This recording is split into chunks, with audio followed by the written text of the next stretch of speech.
What's cracking, people? Angelic Mayhem here. Welcome to Final Thoughts, my new video series where I point out the pros and cons of a brand new video game so you can decide if this title is right for you.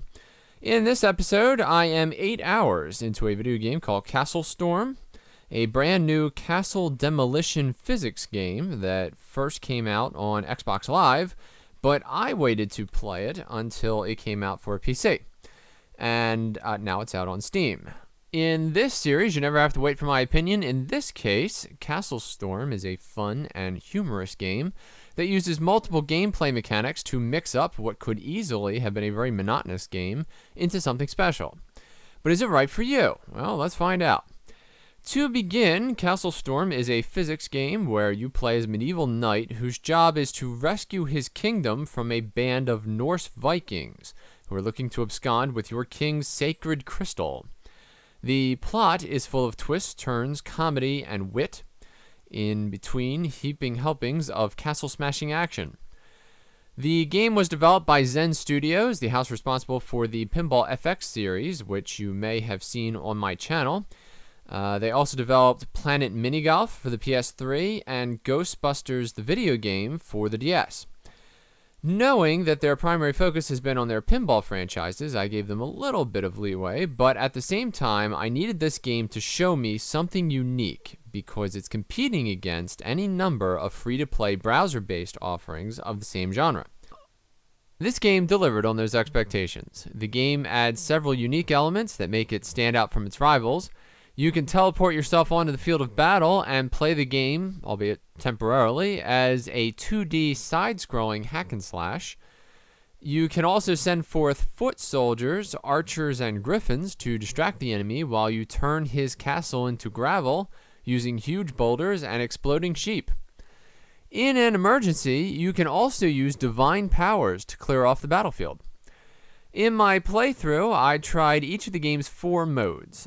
Campaign mode, which is the standard linear plot that does have some side quests and things like that. Skirmish mode, which is you pick one of the maps that you've already unlocked, and then you can play it without any plot or anything like that. Survival mode, which is where you defend yourself against endless waves for as long as you can. And then Hero Survival, which is where your hero is inside of an arena and he's fighting endless waves of bad guys in hand-to-hand hack-and-slash style. The game takes you through several environments, each of which has its own visual appeal and, more importantly, its own tricky way of forcing you to alter your strategy. Whether it be floating rocks that interfere with your projectiles or huge cliffs that force you to cross your fingers and lob up Hail Marys, monotony never rears its ugly head. The game is always fresh. Finally, the success in this game comes in different forms. Destroying the enemy castle is not always the best or even the fastest option. Sometimes just taking the enemy's flag is the best play. This freedom of gameplay lends itself to vast replayability. Another reason this game is worth the investment. So let's talk about pros and cons. First up, here's what I liked about the game. The comedy in this game is fantastic. By far my favorite part of the game. There are a lot of running gags, some ribald bathroom humor, in one case involving an actual bathroom, and some whimsical quips from your arch rival.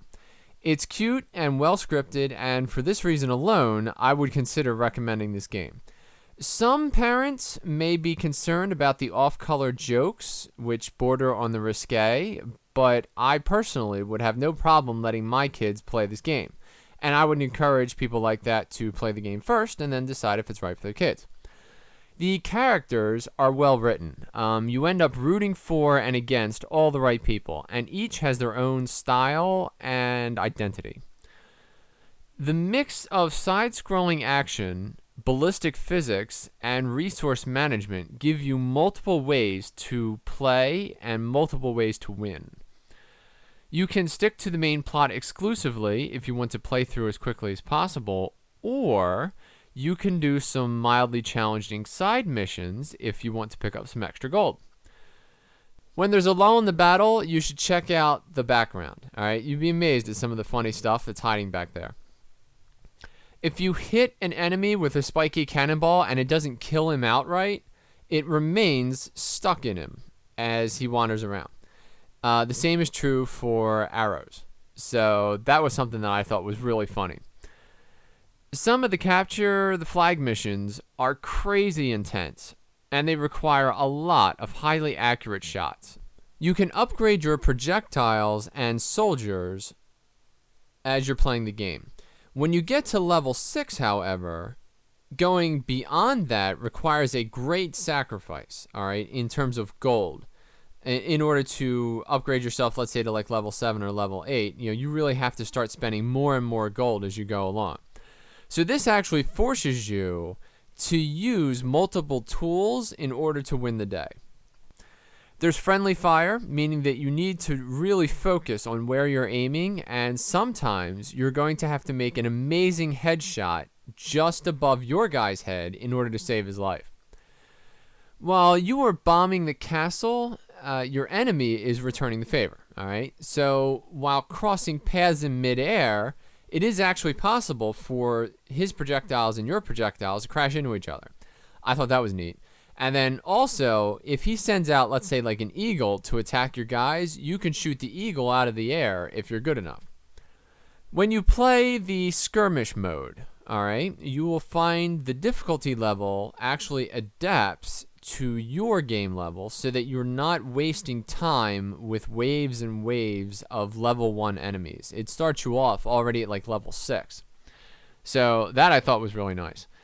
You can re-keybind. That's always a pro, so whenever I see it in the game, I'm going to point it out.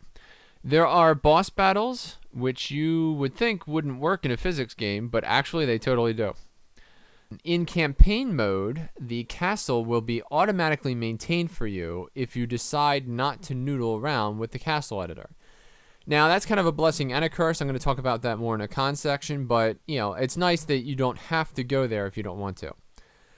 The cutscenes are funny, but if the humor doesn't work for you or you've seen them all before because you're replaying the game again, every one of them has a little skip button. So that was really nice. There's a surprise twist in the middle of the campaign mode. I won't spoil it for you, but let's just say that I enjoyed it. The animations on the castle damage, especially the damage done to the castle gates, are very realistic. Objects crumble and crack to indicate how close they are to demolition, and the gates start to give way as you pound on them. Some of the equipment upgrades are better than others, so read everything. If you choose poorly, future levels can become quite difficult, all right? In addition, the level design and the circumstances of the battles can require you to either change your strategy or to keep the same strategy and then just kind of like slug it out. It's your choice how you want to play it, but you're actually rewarded if you decide to be more flexible. And finally, throwing garbage at rabid turkeys never gets old. I could do that. I could do just that for like an hour. So now, all right, let's talk about cons, because the game wasn't perfect. It did have a couple of things that I didn't like. First and foremost, my biggest complaint with this game is the castle editor. You have the chance to customize your castle for when you enter battle, okay? And the key here is to hide all the important rooms behind thick walls and gates and things like that.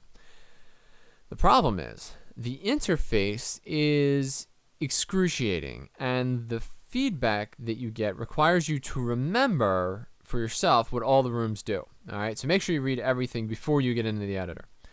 I avoided the editor whenever I could. However, you can't avoid the editor entirely, as which soldiers you have available to you during battle is tied directly to which barracks you have built into your castle. So you are going to have to get into the castle editor if you want to make sure that your favorite soldier types are on the field. The sound of a yelping dog is very grating, okay? And it kind of hits a very emotional chord with certain people, especially for people who own dogs. Whenever you shoot a wolf, which I object to because wolves have been irresponsibly demonized by profiteers whose fear-mongering have endangered countless ecosystems across the whole of the earth, all right? Whenever you kill a dog, or shoot a wolf rather, it makes a very, very realistic dying dog noise that is just unpleasant. So, You kind of get used to it after a while, but at first it's like, whoa. On the last patch, my autosave disappeared, which was a loss of about 3 hours worth of gameplay. Now, luckily I love this game, so I didn't mind starting it over at all. All right, but this was a pre-launch build, so it may have been just a one-time thing because it wasn't live yet, and I was playing something that was before the game was launched. But I figured I'd mention it. I don't like the flying griffins. I feel like they're overpowered, and as far as I can tell, they don't seem to be affected by friendly fire. So that kind of it gets away from other parts of the game. I think it would be a lot better if you could accidentally shoot down your own griffin. The voice acting for the Freya character, I think that's how you pronounce that, Freia, so I think it's Freya, is way overacted. All right, totally overblown, and she kind of has like a little bit of a gratingness to her voice. I hope that describes it properly. It breaks the immersion every time you get a headshot, and which for me was actually quite often. However, Zen was very clever in not adding voiceovers to the dialogue. Okay, so you can read at your own pace, and then you can kind of give them your own voice, what you think they should have in your head. They do make grunts and stuff like that, but for the most part, it's well timed, and it totally adds to the humor. You can control the zoom on the battlefield using the keyboard, but you can never get a full view of everything that's happening. All right, you always have to scroll from side to side. It would be nice if you could pull all the way back to see everything, both castles and where you're aiming.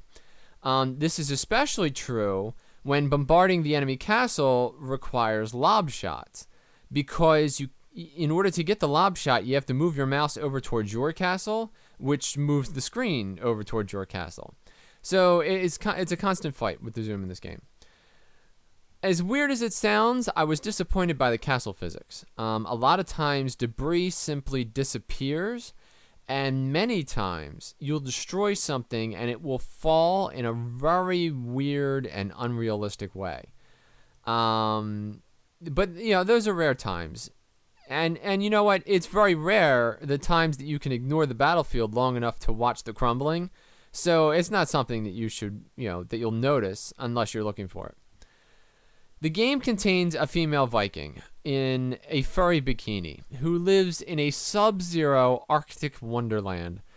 Seriously, people, can't we just have a Viking that happens to be a girl, not a girl who happens to be a Viking?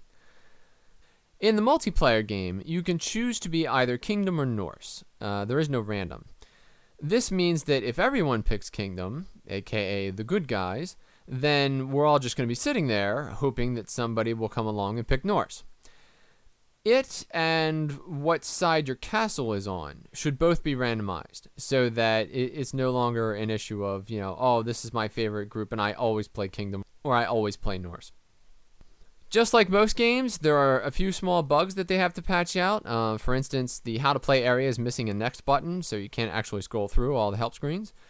This is all just little stuff though, so the game itself is solid. So I wouldn't worry about that too much. But I figured I'd mention it. So final thoughts. With games like this, it's very easy to say, I can get a game like this for free on any one of 100 flash sites. So why should I pay for one? So you need the developers to step up to the plate and show you something special. This game cracks a home run that lands in the parking lot behind the stadium. I didn't think that I could be so enthralled with a casual physics game, but that's because this game stopped being casual when it took the most basic of physics-based genres and turned it on its head, providing a fabulous and entertaining title full of twists and turns. I'm going to be playing this one for a while, but is it right for you? Well, only you can decide that, and hopefully this video will help. If you have any questions that I didn't answer, leave them in the comments below, and I will answer them if I can. In the meantime, thank you for watching, and if you enjoyed this video, please click the like button or subscribe to my YouTube channel for more content like this in the future. I'm Angelic Mayhem, and I will see you next time.